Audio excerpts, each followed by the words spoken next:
Hello everyone, good morning. कैसे हैं आप लोग? उम्मीद करते हैं आप सभी बहुत अच्छे होंगे। तो आगे बढ़ने से पहले मैं आपको ये बता दूं कि आज मेरा जन्मदिन है। और अभी देखिए बहुत सुबह का टाइम था। शिफ्ट तो खैर जब मैं उठती हूँ तभी उठ जाता है, और ये हस्बैंड आ चुके थे। 5:30 बजे ट्रेन वहाँ उतार देती है जबलपुर स्टेशन में। और आते ही साथ मुझे इन्होंने गले से लगा लिया था। वो बोल रहे थे, आरती मैंने तेरी वीडियो देखा, मुझे बहुत दुख हो रहा था। एक्चुअली आप लोग भी यही पूछ रहे थे, आरती इसमें घबराने वाली क्या बात है, हस्बैंड आ जाएंगे आपके। एक्चुअली मैं बता दूं, घबरा पता मैं इसलिए रही थी, पर मैं आपको बताना नहीं चाहती थी। हस्बैंड की ना एक बड़ी जांच होनी थी, जो कि मुंबई जानी थी। वो जांच हर 2-3 महीने में होती है, और वो पेनफुली जांच होती है। तो अभी सर ने बोला कि आज होगी जांच, आ जाइए। तो चले गए थे हस्बैंड, पर हमने कहा कि हो जाएगी, उसके बाद हम आप लोगों से बताएंगे। तो अभी जो आए थे ना वो जांच करने वाले, तो उन्होंने बोला कि अभी हम नहीं करेंगे, फिर आपको एक दिन यहीं पे रुकना पड़ेगा। तो हस्बैंड ने बोला कि नहीं, मेरी वाइफ का जन्मदिन है, मैं अभी चला जा रहा हूँ, और अगले महीने हो जाएगा टेस्ट के सर। तो ऐसा उन्होंने पूछा, बोले कोई बात नहीं, आप ऐसा कर लीजिएगा, और एक दिन वहाँ पे रुकना पड़ता है जब भी टेस्ट होता है उनका। तो इसलिए आ गए, वरना अभी वो नहीं आते। तो मुझे बहुत खुशी हुई, और जब अचानक से कोई भी हमें सरप्राइज़ मिलता है ना, तो बहुत बहुत बहुत अच्छा लगता है। और मैं बहुत ज़्यादा परेशान थी, बहुत ज़्यादा नर्वस इसलिए फ़ील कर रही थी, और इसलिए मैं इतना ज़्यादा रो भी रही थी। तो यहाँ पे बस मैंने उनके लिए चाय बनाई, और फिर वो मुँह हाथ धुल के उन्होंने आराम किया। मैंने कहा आराम करने देते हैं। सुबह का टाइम था, तो देव भी अभी सो ही रहा था, और शिव तो जग गया था, आपको दिख ही रहा होगा। तो आज हम लोग इस साइड सोए थे, और शिव देव और इसके पापा उधर सोए हुए थे। मैं बोल रही थी ठीक है आराम कर लो, क्योंकि इतना लंबा सफ़र है। क्योंकि जाना और फिर ट्रेन में आपको पता है पूरे 12 से 13 घंटा लगते हैं। इसलिए मैंने कहा आराम करने देते हैं। और यहाँ पे देखिए फिर हल्की हल्की धूप भी निकली हुई थी, तो फिर पानी ना झिम-झिम हो रहा था। धूप भी निकली हुई थी, फिर भी पानी गिर ही रहा था। तो मैंने कहा अभी सुबह ही मैंने कपड़े बगराए थे, करीब 8-9 बजे का टाइम हो रहा होगा समथिंग, और फिर पानी ऐसा ही हो रहा है, कपड़े बगराओ तो धूप नहीं, कपड़े बगराओ तो पानी झिम-झिम हो रहा है, नहीं बगराओ तो धूप निकल रही है। तो मैं जो थोड़े गीले थोड़े सूखे हैं ना, उनको मैंने इस पे टंगा दिए, और बाकी जो बहुत ज़्यादा गीले थे उनको मैंने तार में पकड़ा दिया है। अब ना छोटे बच्चों के साथ ऐसे ही होता है, हम नहीं भी चाहते हैं ना कि हम नए कपड़े वॉश करें, फिर भी इतने सारे निकल ही आते हैं। तो हम इसको साइड में इसलिए खिसका दे रहे हैं, क्योंकि अगर एकदम से पानी आए फिर मैं नहीं ध्यान दे पाई, तो इसलिए। तो अभी मैं बता दूं, हस्बैंड बोल रहे थे आरती हम बर्थडे बहुत अच्छे से सेलिब्रेशन करेंगे, तो मत हो परेशान, मत हो दुखी। मैंने बोला बर्थडे के लिए नहीं हो रही हूँ यार, बस तुम नहीं थे इसलिए। बोले हाँ, फिर भी मैं ये कह रहा हूँ कि तू सबके लिए बहुत करती, पर तेरे लिए कोई भी नहीं करता, तो मैं सोचूंगा। तो मैंने कहा ठीक है, नहीं भी होगा ना मेरा बर्थडे तो कोई ज़रूरत नहीं है। बोलते 365 दिन, एक दिन तो कुछ अच्छा होना चाहिए खासकर तेरे लिए। तो मैंने कहा चलो अच्छी सोच है ये। और यहाँ पे देखिए शिप के ना वो टॉयलेट करता है ना, तो आधी उसकी टी शर्ट गीली हो जाती थी, फिर मैंने उसकी टी शर्ट चेंज कर दी थी। और यहाँ पे देखिए फिर जो थोड़े बड़े कपड़े थे उनको मैं घड़ी कर दूंगी। और देव यहाँ पे सो ही रहा था, और इसके पापा उठ चुके थे। इसके पापा करीब 10, साढ़े 10, पौने 11 में उठे थे। दवाई खा के ही ना फिर थोड़ा सा आराम कर लिए थे। और अभी मैं आप लोग को ये बता दूं, देखिए शिव कैसे देख रहा है देव को। एक्चुअली ना शिव देव को बहुत ज़्यादा देखता है, जब भी कोई देव कुछ करता है ना, ऊधम करता है, कुछ भी बोलता है, तो शिव ना देव को देखता है, उसको लगता है ये मेरे बरोबर का है, बच्चा है। और बच्चे बच्चे जब आपस में रहते हैं ना, तो वो काफ़ी ज़्यादा घुल मिल जाते हैं। तो इसकी नैपकिन बहुत ज़्यादा निकली हुई थी, और इनको जो मैं टॉयलेट वाली भी रहती हूँ ना, सादे पानी से डेटॉल से मैं से धुल के और डाल देती हूँ, ताकि रहेगी, वरना फिर ना महकने लगती है ना। तो इसलिए ये इतनी सारी निकली हुई हैं। और 5:30 बजे वो ट्रेन से उतर गए थे, 6 बजे घर आ गए। कल का दिन मैं बता रही हूँ कि मैंने कैसे दिन निकाला, वो मैं ही जान रही हूँ। 2 दिन थे मेरे बहुत मुश्किल थे, पर फाइनली जन्मदिन में आकर उन्होंने मुझे सरप्राइज दिया। बहुत बहुत बहुत ज़्यादा खुश हुई मैं, है ना। और कोई भी व्यक्ति हो यार, अकेले जो रहता है ना, अच्छा आप बोल रहे थे आती, काफी लोग हैं जो ऑफिस जाते हैं हस्बैंड, उनको क्या होता होगा। तो देखिए वो नाइट में तो घर आते ही होंगे ना। कोई कोई भी ड्यूटी रहती है वो 8 घंटे की रहती है, और ये 2 दिन नहीं थे पूरे पूरे। मुझे बहुत घबराहट हो रही थी। और अभी देखिए वो, अभी मैंने बिस्तर वगैरह चेंज कर दिया, अब वो फ्रेश वगैरह होने गए हैं। बाहर पानी वाला मौसम हो रहा है, तो मैंने कहा जब तक मैं नाश्ता बना देती हूँ। और बोल रहे थे आरती अच्छे से सेलिब्रेशन करेंगे, तो देखते हैं क्या कर पाते हैं क्या नहीं कर पाते। मैंने कहा मेरी ज़िंदगी तुम आ गए उतनी ही बहुत है। और रिपोर्ट का वो कह रहे थे आरती मेरी मुंबई वाली जाँच होती है, तो वो अगले महीने के लिए फिर से बुलाया है, वरना मैं 3 दिन अभी नहीं रुकता। तो मैंने कहा कि सर मुझे जाना है, और क्योंकि मेरी वाइफ का जन्मदिन है, तो सर ने बोला ठीक है जाओ अगले महीने आ जाना, क्योंकि वो जो जाँच होती वो 2 तारीख को होगी।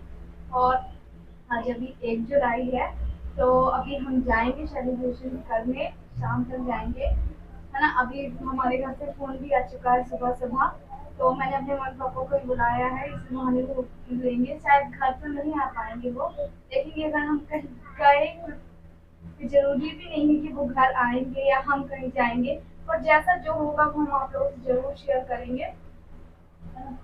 तो चलिए आज का ब्लॉग हम यहीं पे करते हैं एंड, या फिर आगे करेंगे हम अपने ब्लॉग का एंड। और आप लोग मुझे बहुत अच्छी वो करना है क्या कि हाँ मेरी लाइफ में कोई भी परेशानी ना आए। चलिए देख इधर खड़े, अब मैं कर दूँ बाय बाय।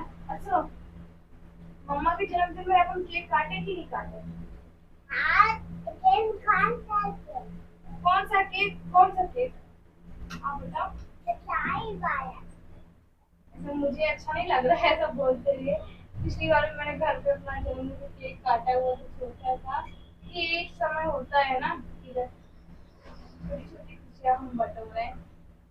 चलिए हम आगे मिलते हैं आपसे, सीधे हो सकेगा तो हम आपको सीधे नहा धोकर ही मिलेंगे। आप देखिए बाय बाय, आप अपना बहुत सारा ख्याल रखिएगा। हेलो एवरीवन, तो अभी देखिए मॉर्निंग का समय है और अभी मैं नहा धो ली हूँ। और आपको जैसे बताया कि आज मेरा जन्मदिन है, तो हस्बैंड आए, मैंने नाश्ता पानी बनाया और जस्ट अभी मैं चाय पी रही हूँ, नहा धो के चाय पी रही हूँ। ये बढ़िया सी चाय पी है, आज लड्डू नहीं खाया है। और आप भी मुझे बहुत बहुत अच्छी ब्लेसिंग दीजिएगा। हाँ जो वैसे, तो अभी देखते हैं हम क्या करते हैं। और सुबह सुबह ही ना मेरे घर से भी फ़ोन आ गया था, बहुत अच्छे अच्छे मतलब वो लोग बोल रहे थे कि हैप्पी बर्थडे। और बहुत अच्छा लगा मुझे कि हस्बैंड आए, सबसे बड़ी बात। तो वो भी अभी मुँह हाथ धुलने वगैरह गए हुए हैं, जब तक को अभी मैं उनके लिए नाश्ता बना दूँगी, पहले चाय पी लूँ। और शिव सो रहा है, देव देखिए उठ चुका है।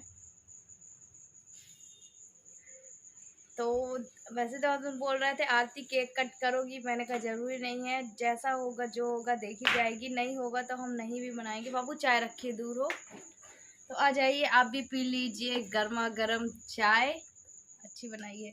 देखो मेरे यहाँ की ना ये पूरी नस दिखती है, ये देखो अभी मैंने नोटिस किया, ये पूरी दिख रही है ना कि कहाँ कहाँ की नस है, जॉइंट दिख रही है। चलिए फिर आप लोगों से थोड़ी देर बाद मिलते हैं चाय वाय पी के।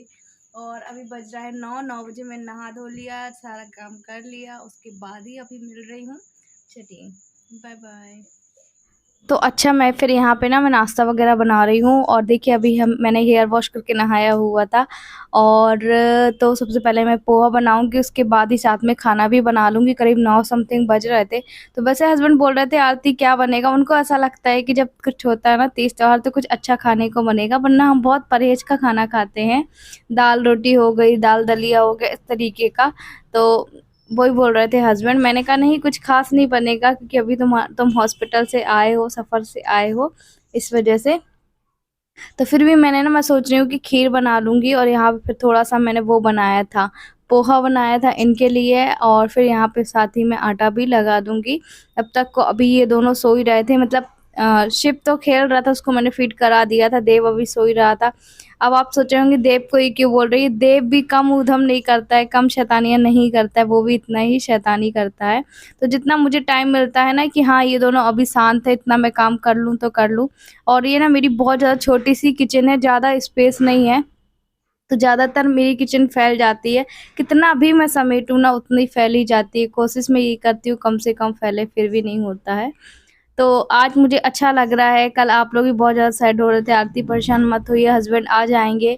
जिनके हस्बैंड जॉब पे जाते हैं, तो वो लोग भी अकेले ही सँभालती हैं। हाँ, आप सही बोल रहे हैं, पर अगर हस्बैंड जॉब पे जाते हैं ना आपके, तो वो रात को आ जाते होंगे, 8 घंटे की ड्यूटी रहती होगी, 10 घंटे की, पर आते तो होंगे ना। यहाँ पे 2 दिन से नहीं थे, और चलिए ठीक है, मैं नहीं भी परेशान होती, 2 दिन से नहीं थे, पर एक्चुअली उनका जो टेस्ट होना था ना, तो उसके लिए उनको रेस्ट के लिए 1 दिन चाहिए ही होता है। जब भी वो जाते हैं, जब भी 1 दिन वहीं पे रुकना होता है।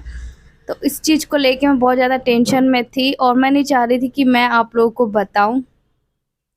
तो अंदर ही अंदर मेरे मन में बहुत सारे सवाल चल रहे थे। जब भी वैसे भी ये जाते हैं तो मेरा मन बहुत घबराता है, और रियली मैं आप लोग को एक बात बताऊँ कि जब मैं सोती हूँ, अगर मैं इसको सोचती हूँ ना कि मेरे हस्बैंड का अरे ट्रांसप्लांट हो चुका है, वो कितनी पेशेंट है, सोचिए कि कितना बड़ा मुझे झटका लगता होगा। फिर भी मैं हँसी-खुशी रहती हूँ, रहने की कोशिश करती हूँ। अब देखिए देव वहाँ चला गया और शिव यहाँ आ गया था। और यहाँ पे देखिए मैं आप लोग को बता दूँ कि अभी हस्बैंड अपना नाश्ता लेकर आए थे, तो मुझे देखिए बोल रहे थे कि आरती कुछ मीठा तो है नहीं, मैं तुझे नमकीन ही पोहा खिला देता हूँ। मैंने बोला ठीक है, कोई बात नहीं, और ऐसे मौके ना हमें छोड़ना नहीं चाहिए। वैसे भी हस्बैंड बहुत ज़्यादा शर्माते हैं। अकेले में तो मुझे खिला देते हैं, पर जब कैमरा वगैरह चलता रहता है ना, तो वो ऐसी सब कोई भी हरकत नहीं करते हैं। पर आज उन्होंने देखा ही नहीं कि कैमरा चालू है, बट मैंने कैमरा लगाया हुआ था, और अचानक से वो खिला रहे थे मुझे, ये देखिए। तो पोहा बनाया था, मैंने कहा नहीं मैं अलग से लेके खा लूँगी, मुझे अभी नहीं लगी है। आज मैंने चाय बना के पी थी, तो पोहा के पहले चाय पी लो तो फिर पोहा खाने का मन नहीं होता है, मेरा तो नहीं होता है। पोहा के बाद चाय पी लो तो हो जाता है। तो यही था, अब देखिए आगे क्या करते हैं या हस्बैंड क्या सरप्राइज़ देते हैं, वो तो आपको नेक्स्ट ब्लॉग में पता ही चल जाएगा। तो अगर आपने अब तक मुझे सब्सक्राइब नहीं किया, ज़रूर सब्सक्राइब कर लीजिएगा, और प्लीज़ लाइक ज़रूर कीजिएगा, और अच्छी-अच्छी ब्लेसिंग दीजिएगा, ताकि मेरी ज़िंदगी में अब कोई दुःख ना आए। और यहाँ पे मैं हस्बैंड की मेडिसिन जमा रही थी कि कब कौन-सी लेनी है। मुझे लगता है आधी डॉक्टर तो मैं ही बन गई हूँ किडनी वाली, कि हाँ, इससे ये होता है, उससे ये होता है। तो सारी जो लेकर आए थे हस्बैंड, उनको मैंने जमा दी, और यहाँ पे अब शिप को मैं उठा लूँगी, थोड़ा-सा पुचकारूँगी, पहले चादर बगरा के आऊँगी। चलिए बाय-बाय।